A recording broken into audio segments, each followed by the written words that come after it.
Votre boîte de réception ne devrait plus contrôler votre journée. Il est temps de reprendre le contrôle avec nos solutions efficaces. On connaît tous ce son, hein? Ce petit ding qui annonce un nouveau courriel. Puis un autre, puis une relance. Ce n'est pas une grosse crise qui épuise les leaders en ce moment, non. C'est cette petite fuite constante, jour après jour, qui vide tranquillement la batterie de leur leadership.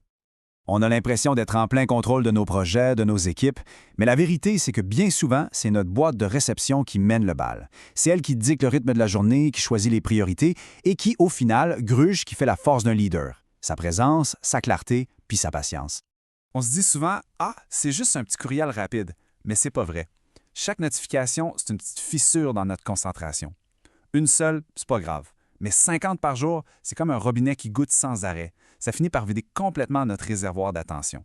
C'est pour ça qu'on arrive le soir complètement drainé, même sans avoir avancé sur les gros dossiers.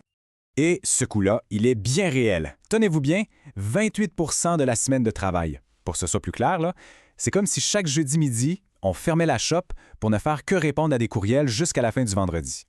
Imaginez une seconde tout ce qu'on pourrait bâtir avec ce temps-là. C'est énorme. Mais attendez, le pire, c'est même pas ça. Le 28 %, c'est le temps qu'on passe dans les courriels. Le vrai coup, celui qui fait vraiment mal, il est invisible. Ça prend en moyenne plus de 23 minutes pour retrouver sa pleine concentration après une seule interruption. Une seule!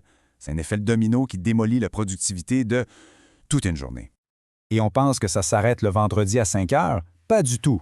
Cette culture de l'instantané, elle s'infiltre partout, les soirs, les fins de semaine.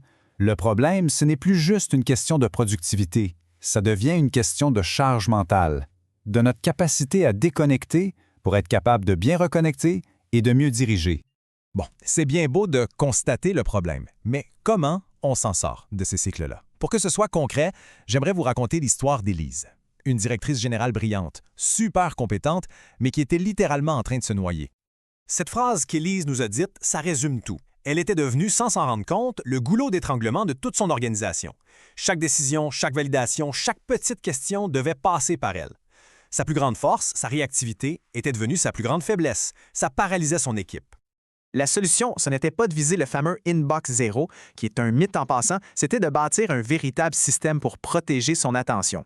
Avec l'approche de M360, on a d'abord planifié des blocs de travail intenses non négociables.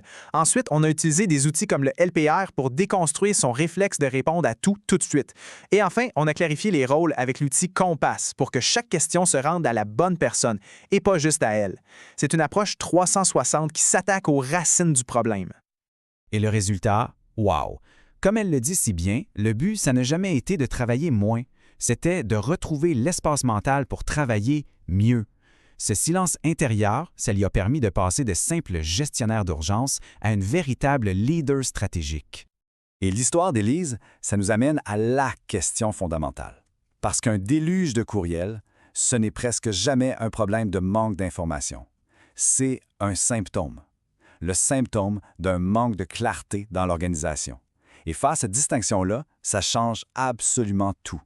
Regardez ce tableau, c'est un excellent outil de diagnostic. Prenons le premier symptôme, le réflexe de répondre tout de suite. Le courriel de ça, c'est une attention complètement éclatée toute la journée, puis un stress constant. Le rituel M360 pour régler ça, tout simple. On ouvre sa boîte de courriel 2 fois par jour. Point. On transforme le chaos réactif en un processus qui est prévisible et maîtrisé. Ça, c'est Donald Fleming, le président de M360 Leader, qui le dit. Et cette phrase, elle redéfinit complètement ce que veut dire être un leader aujourd'hui. La valeur d'un leader, ce n'est pas sa vitesse, c'est sa capacité à créer un système tellement clair que son équipe n'a plus besoin de lui poser des questions toutes les 5 minutes. Le leader devient le gardien de la clarté. J'adore cette perspective-là. La boîte de réception, c'est pas juste un outil, c'est un miroir. Alors, qu'est-ce qu'elle reflète en ce moment? Est-ce qu'elle reflète le courage de déléguer, de faire confiance, ou est-ce qu'elle reflète une tendance à vouloir tout contrôler? C'est un diagnostic de notre propre leadership qui est assez puissant. OK, la prise de conscience, c'est la première étape. Mais M360, on n'est pas là juste pour éduquer, on est là pour activer. Alors, comment on passe à l'action? Concrètement, cette semaine. La transformation, ça commence toujours par des petites décisions, mais des décisions intentionnelles. Voici 3 décisions simples à prendre. Numéro 1, choisir 2 moments fixes dans la journée pour gérer les courriels. Le but, c'est pas d'être moins accessible, mais d'être prévisible pour son équipe.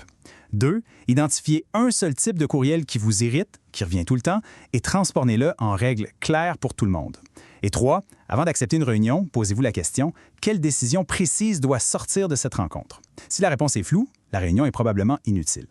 Au bout du compte, vous voyez bien que gérer ses courriels, ce n'est pas une simple tâche administrative. C'est un acte de leadership, c'est une posture. Le rythme qu'on impose à notre boîte de réception, c'est le rythme qu'on impose à toute notre organisation. C'est nous qui décidons si la culture va être basée sur l'urgence et la réactivité ou sur la concentration et la sérénité. Alors, je termine avec cette question. En ce moment même, quel rythme votre boîte de réception impose-t-elle à votre monde? Est-ce un rythme de fou qui fragmente et qui épuise ou un rythme intentionnel qui protège la concentration de tout le monde? Parce qu'un vrai leader, son rôle, ce n'est pas d'être une boîte de relais. C'est de définir une direction et de protéger l'espace pour que son équipe puisse vraiment faire de son mieux.